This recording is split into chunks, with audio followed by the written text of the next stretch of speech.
Ladies and gentlemen, please welcome the Roseville Wrecking Ball. The Roseville Wrecking Ball.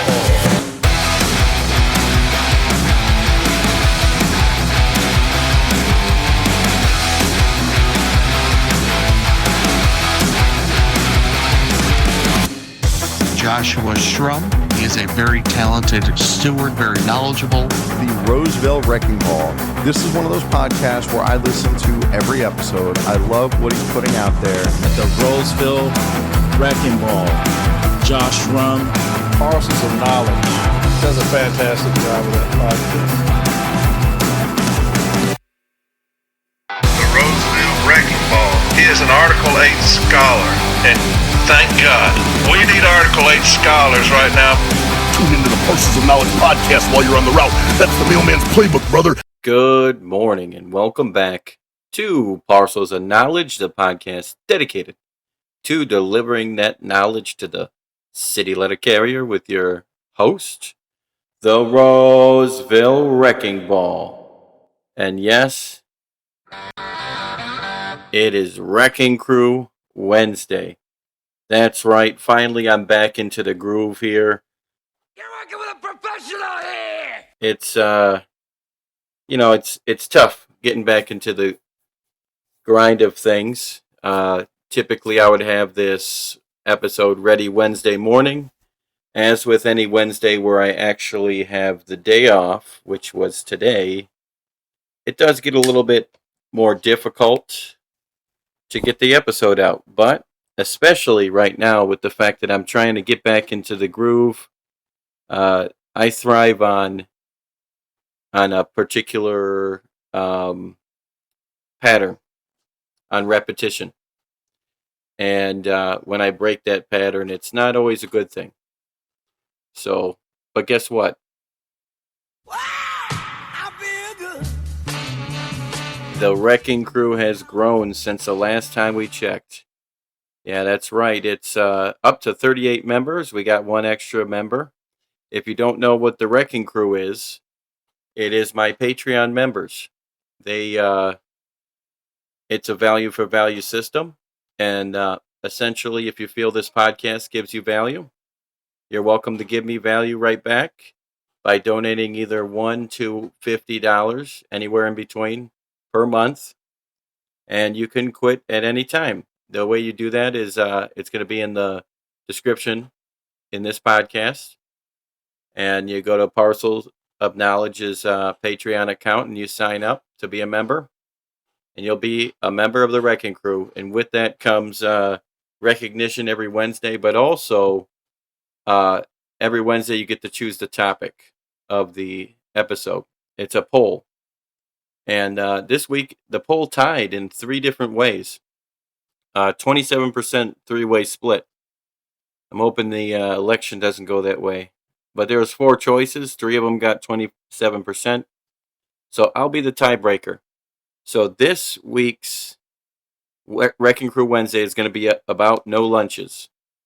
And then one other thing. If you're part of the Wrecking Crew, every first Wednesday of the month, we do a roundtable via Zoom.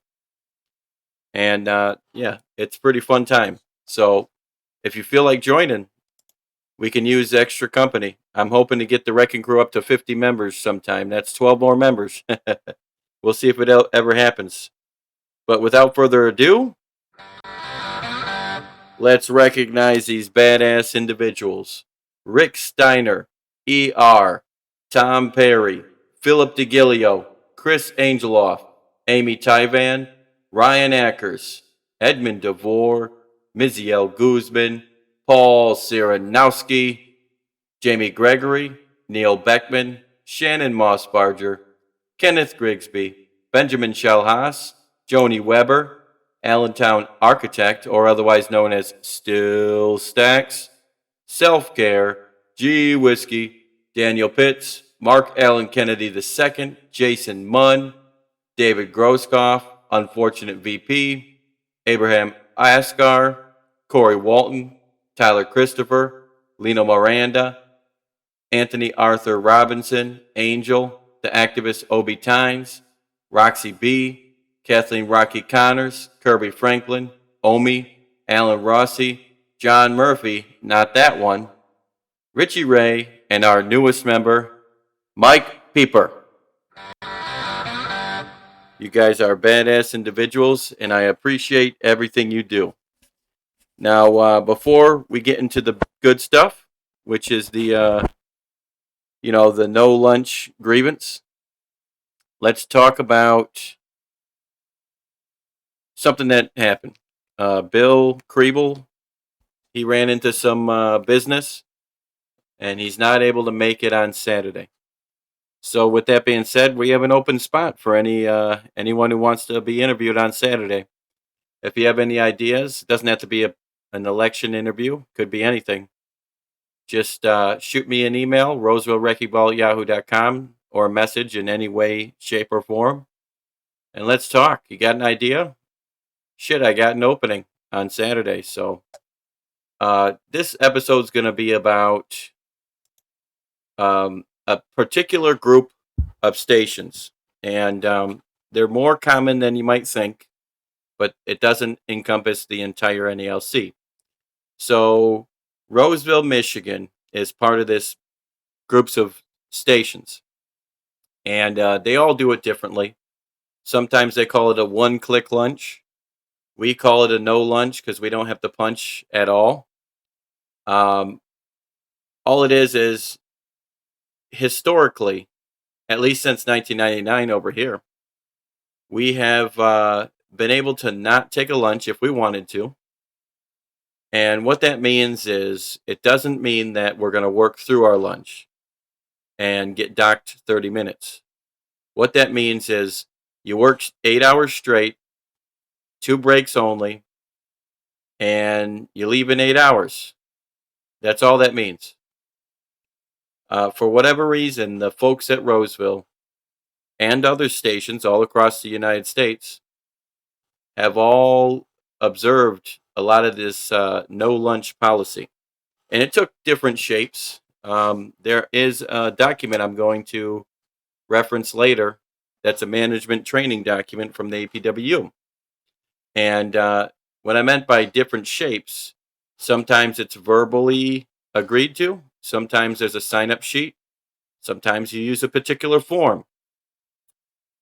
Either way, there's groups of people who don't take a lunch, and this has been a policy for a very long time, which this episode is for grieving when they stopped that policy, because nationwide it seemed there was a push to stop that policy, and I have an idea why. And of course, this is just speculation based on what I've observed of the post office, and I think they make patterns that you can recognize. I think this is just like start time changes. Sometimes they change your start time because they want you to do less stationary time. They think that if you have to go home late and you value going home on time, well, then you're going to move your ass and stop standing around, which we're not doing that anyway. But that's what they think. So I have a feeling that's what this no lunch shit is about as well. They have identified nationwide that the individuals who take a no lunch value what time they leave when it comes to going home. So what they started doing is, in some cases, they didn't allow a lunch at all, a no lunch at all. But in a lot of cases, they're telling you that you have to use a 3189 for a no lunch because they say it's a change in schedule. And basically that as long as you are going to be in overtime status, or even if you're giving off overtime to someone else, you're not allowed to do a no lunch. They'll deny your 3189. I think this is ridiculous. I don't necessarily do the no lunch thing anyway. I'm like the one person in my entire office who wasn't doing it. Every single other person was doing it every single day. And I think there's a lot of stations like this, especially in Michigan, but there's probably a lot of stations out there, period. Now, as you might already know, this is an Article 5 grievance. And the way I'm going to do this is I'm going to go through my contentions. So that's, if you're trying to figure out why does this guy sound like this, it's because I'm reading my contentions. And I'm going to articulate what type of arguments and what type of documents you should be including in this by just telling you what I did. So with Article 5, that's past practice. So let's just go through the documents that are potentially relevant and why they are relevant. All right. Article 5 will be one of them. In Article 5, it talks about the employer will not take any actions affecting wages, hours, and other terms and conditions of employment as defined in Section 8D of the National Labor Relations Act, which violate the terms of this agreement or are otherwise inconsistent with its obligations under law. And it goes on to talk about prohibition on unilateral changes. Article 5 prohibits management from taking any unilateral action inconsistent with the terms of the existing agreement or with its obligations under law. Section 8D of the National Labor Relations Act prohibits an employer from making unilateral changes in wages, hours, or working conditions during the term of a collective bargaining agreement. All right. So that's a big deal. It tells you exactly what you need to do. Sometimes you just got to reverse engineer and break it down. So you have to prove that whatever practice that they're changing without bargaining has to do with wages, hours, or working conditions. So you would have to relate the no lunch to working conditions. It also talks about, in order to establish a past practice, you have some stipulations. First, there should be clarity and consistency. Second, there should be longevity and repetition. Each one of these you got to prove. Third, there should be acceptability. One must consider, too, the underlying circumstances which give a practice its true dimensions. Finally, the significance to be attributed to a practice may possibly be affected by whether or not it is supported by mutuality. So these grievances are going to be very specific to your circumstance, circumstantial. That's the word for it.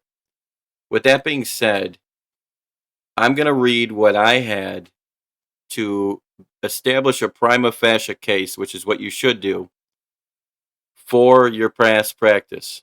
So you got to establish the prima facie case, you have to show all those bullet points.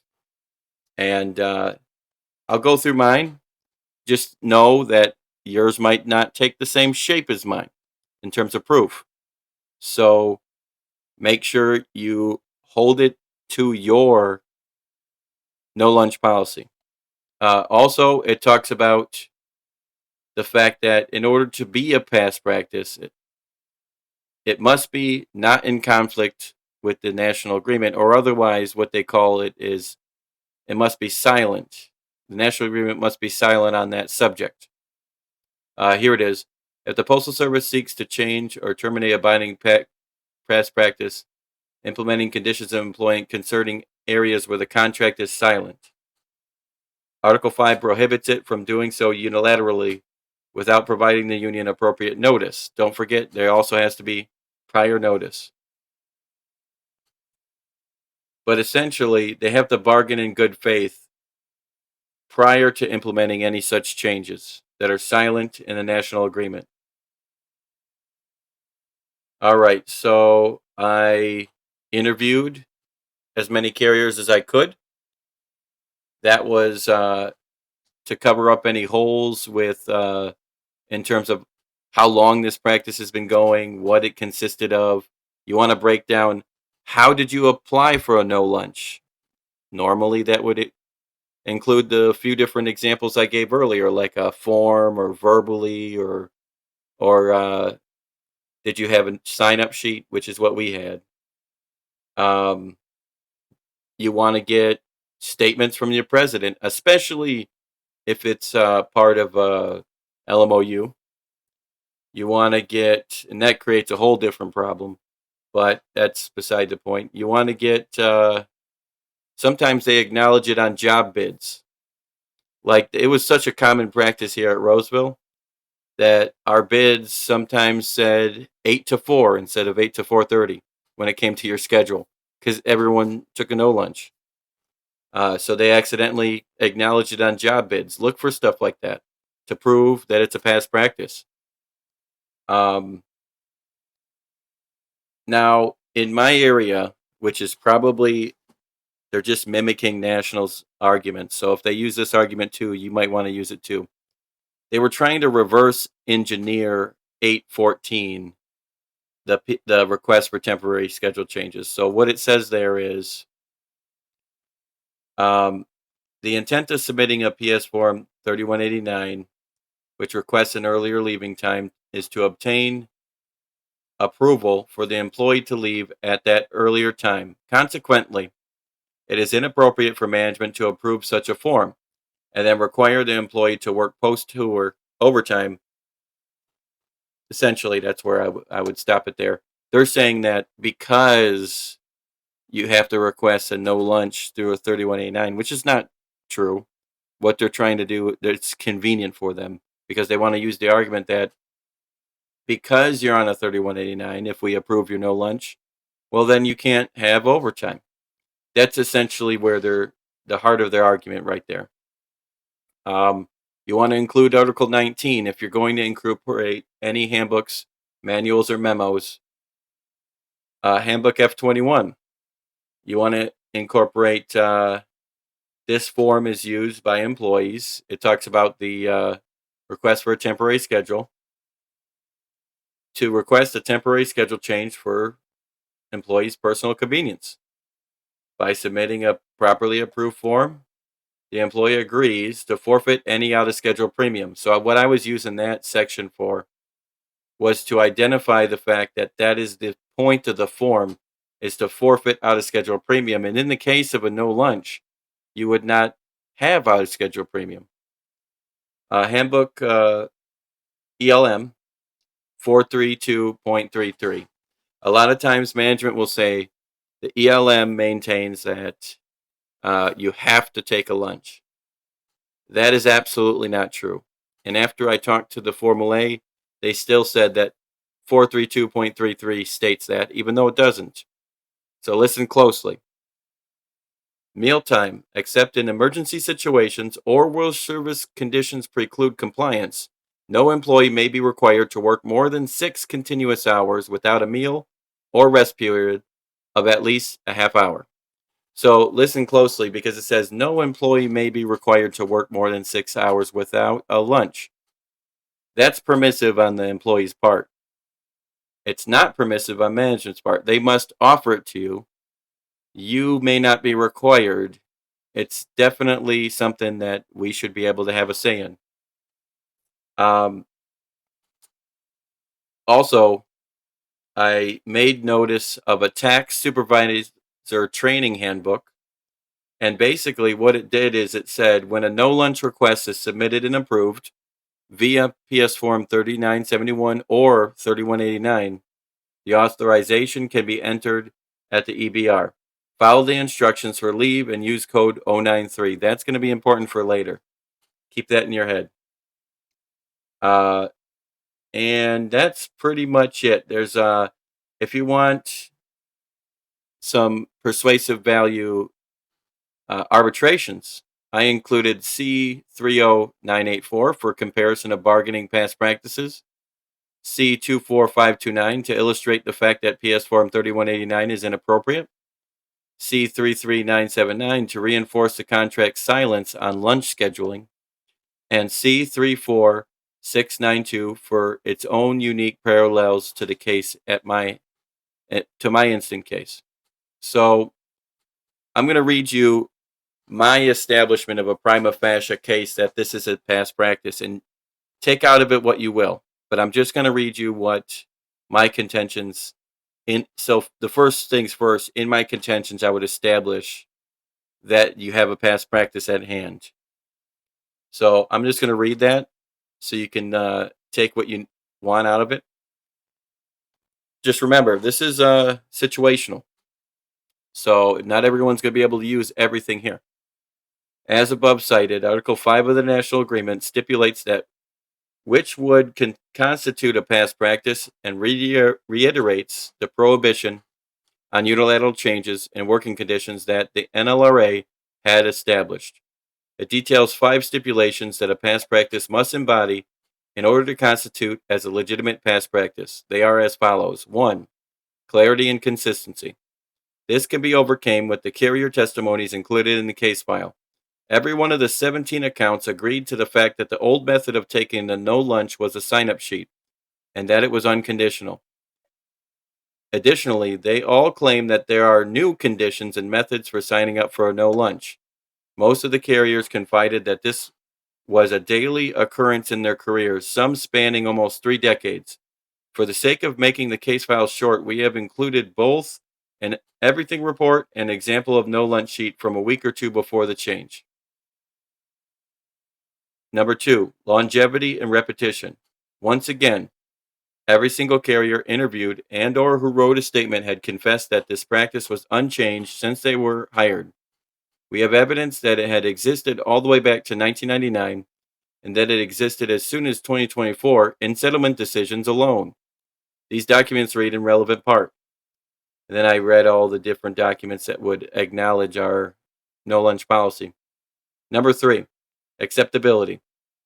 In management's own words, they made the assertion that they will be changing the way we have done things.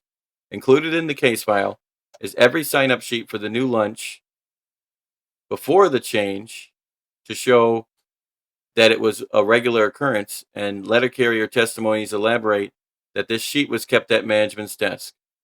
As the tax supervisor training handbook shows, management would, each and every day, input or facilitate the input of an 093 punch based on the sign-up sheet.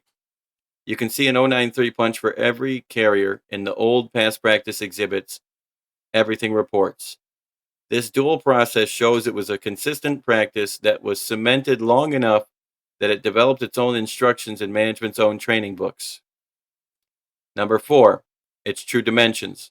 This practice came about as a personal choice for carriers to keep themselves out of the elements and safer. This is illustrated in the carrier interviews. Number 5, supported by mutuality with future commitment. In the settlement decisions, you can see that there were cases where this had happened before, and management and the union had both agreed to pay people who had been denied no lunches and continued the practice of the no lunch sign-up sheet. Prior local grievance settlements and STEPI decisions show both parties repeatedly agreed to pay carriers who were improperly denied no lunch options, cementing a mutual commitment to preserve the list. The fact in this case file paint an undeniable picture of an established mutually accepted workplace rule that management abruptly altered without legal or contractual authority. The 27-year past practice, for nearly 3 decades, carriers at the Roseville Post Office who chose not to take an automatic 30-minute lunch break signed a designated log sheet kept directly at the supervisor's desk. This request was approved unconditionally. To prevent tax from automatically deducting 30 minutes for shifts exceeding 6 hours, supervisors manually process a 093 clock ring correction.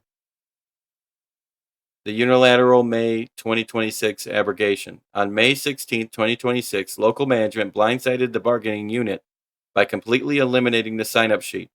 They mandated that carriers must instead submit PS Form 3189 and condition approval on working exactly 8 hours with route completion. The union has successfully substantiated the existence of this binding practice through the submission of 17 comprehensive, uncontradicted letter carrier fact statements, prior local grievance settlements, including 2 STEPI decisions acknowledging and enforcing the Roseville no lunch sign-up practice, official testimony from the branch president, and an explicit accidental acknowledgement of the practice embedded within recent Postal Service job bids. Management's own policy change letters, which inherently acknowledge the practice existed prior to their intervention. Since this is a contract case, the union has a burden of establishing a past practice existed. This can be proven with the above information. So then I go on to talk about the fact that in this particular point, I think it's a major significance to consider the national agreement silent on the matter. Except in emergency situations, this is ELM 43233, or where service conditions preclude compliance, no employee may be required to work more than 6 continuous hours without a meal or rest period of at least a half hour. The ELM states that no employee can be required to work more than 6 continuous hours without a meal. It does not mandate that they must take one if they choose to work. It is a restriction on management coercion, not an absolute barrier to employee flexibility. This provision allows for the permissive nature of the no lunch policy that we have observed prior to May 16th. The ELM does not require that an employee take a lunch break. Rather, it is a requirement that management offer a lunch break. Also, management will oftentimes tell you that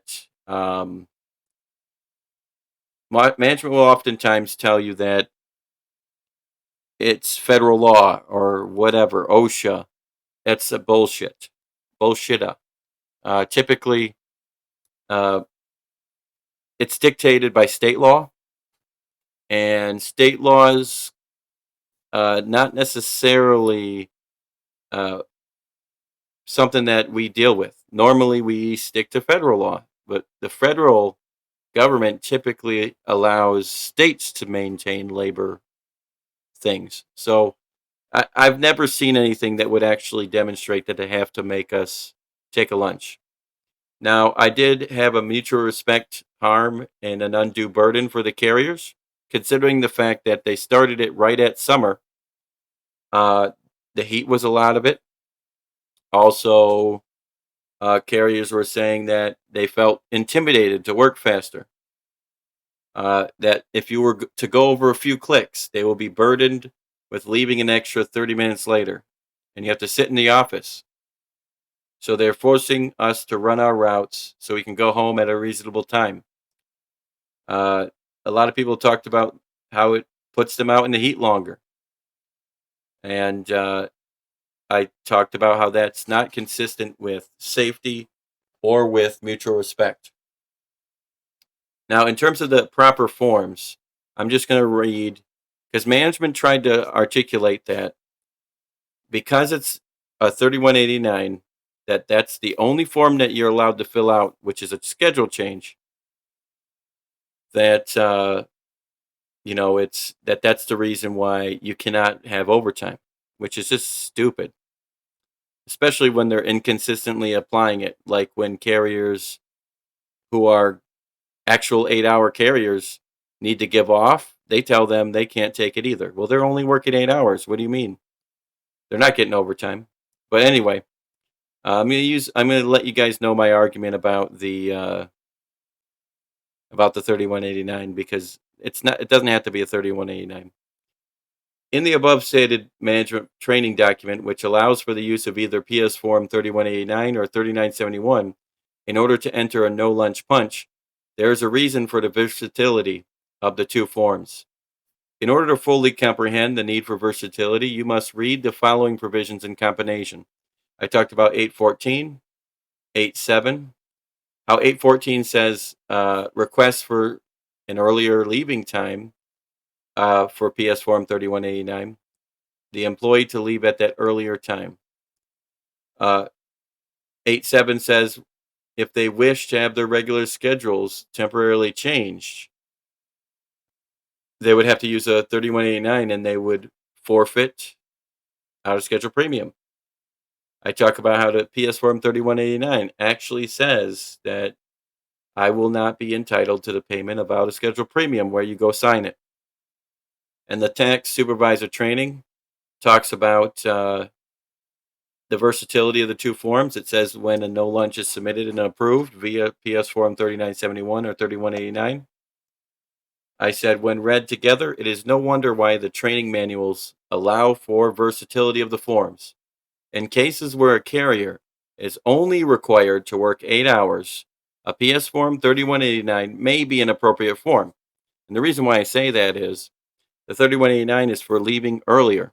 If your schedule's 8 to 4:30 and you're leaving at 4, technically that is earlier. I don't know, it's kind of a gray area, but it is earlier. So maybe a 3189 is fine for those folks who are working 8 hours. Alternatively, we have carriers who wish to work overtime. There are two lists for this, the ODL and OWA. Both lists are able to, they actually have to be available for up to 12 hours a day and may volunteer for over 12 hours on a day-to-day basis. Article 8 articulates that PS Form 3189 is for those carriers who wish to change their schedule and wish to leave at a time earlier than their scheduled leave. Overtime carriers have flexible leave schedules. They could be told that they're working 10 hours in the morning, fill out a no lunch, be approved, and when they return, management may make them work an additional 2 hours if they wish. This is contrary to the intent of the provisions, which claim that the 3189 is for leaving at an earlier time, because that is not what they're requesting. And to avoid out of schedule premium, again, that is not what they're asking for. This is why the training manual has flexibility, because there are times when PS Form 3189 may be appropriate and times where PS Form 3971 may be appropriate.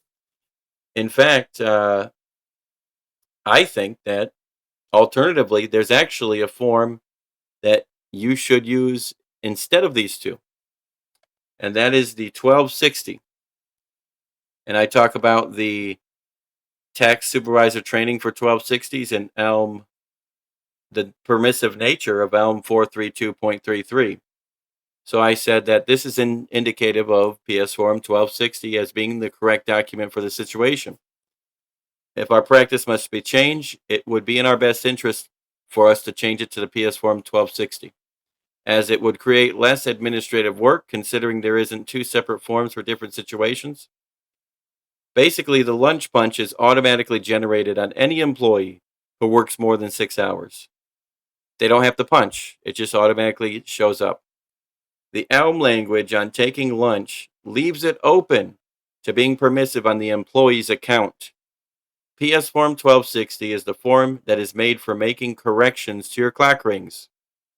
This is the most appropriate form because basically when you're coming back and you tell management, hey, I didn't take a lunch, they would use a 1260 to correct that automatic lunch charge. I think that everybody should make sure that they're also consistently enforcing the new policy. And if they're not, make sure to bring it out. I think that's an important one. But really, you should hammer home on the fact that we have an established past practice. Management didn't bargain in good faith. And I connected that with the mutual respect and safety. Because even if they did bargain in good faith, which they didn't, but even if they did not give the consideration its due diligence, because it is unreasonable to have us stay an extra hour later at the hottest time of the day. And what I did was I showed, even the day we sent the case out, I took the weather and I showed that because, we were going to spend an extra 30 minutes from 5 to 5:30, I showed that was the hottest time of the day. Why do we want to be out for an additional 30 minutes during the hottest time of the day if we're told, because what they were doing was they were sending scanner messages like an hour before we were leaving. And they said, hey, by the way, you are not going to complete your route. You have to take your lunch. So people were spending an extra half hour in the hottest time of the day out there for no reason. And it's really just a ploy for them to try and get you to skip your lunch. So that's pretty much it. This one's kind of long compared to usual, but hopefully you guys understood that. Hopefully I don't sound like a babbling idiot. But if anyone's dealing with the no lunch policy being changed, please message me if you didn't figure out something because I said it wrong or wasn't very clear. But yeah, I don't have anyone on Saturday. If anyone wants to speak on something, feel free, man. Send me a message. Let me know you want to come on, and I'll let you know if we could. First one to do it, I'll let them have it. I'm not going to pick and choose. But sorry to those folks who already submitted questions to Bill Kriebel. If we end up rescheduling, I'll push those questions into that schedule. Just as a reminder, we got Sean Boyd coming on the Saturday after. So send me questions. You can start sending questions for Sean Boyd. Roseville Wrecking Ball at yahoo.com. And if you want to support the channel, please feel free to become a Patreon member. And you can do so for as little as $1 a month if you want. But thank you for listening today. Hopefully you learned something today. And as always, have a good day. If these guys are getting educated, we will be in big trouble.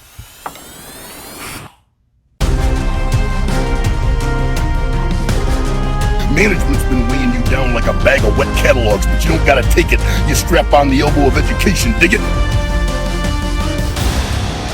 Ladies and gentlemen, please welcome the Roseville Wrecking Ball. The Roseville Wrecking Ball. The Roseville Wrecking Ball is an Article 8 scholar, and thank God, we need Article 8 scholars right now. The Grievance genius, the Roseville Wrecking Ball, doing amazing work. Tune into the Purses of Knowledge podcast while you're on the route. That's the mailman's playbook, brother.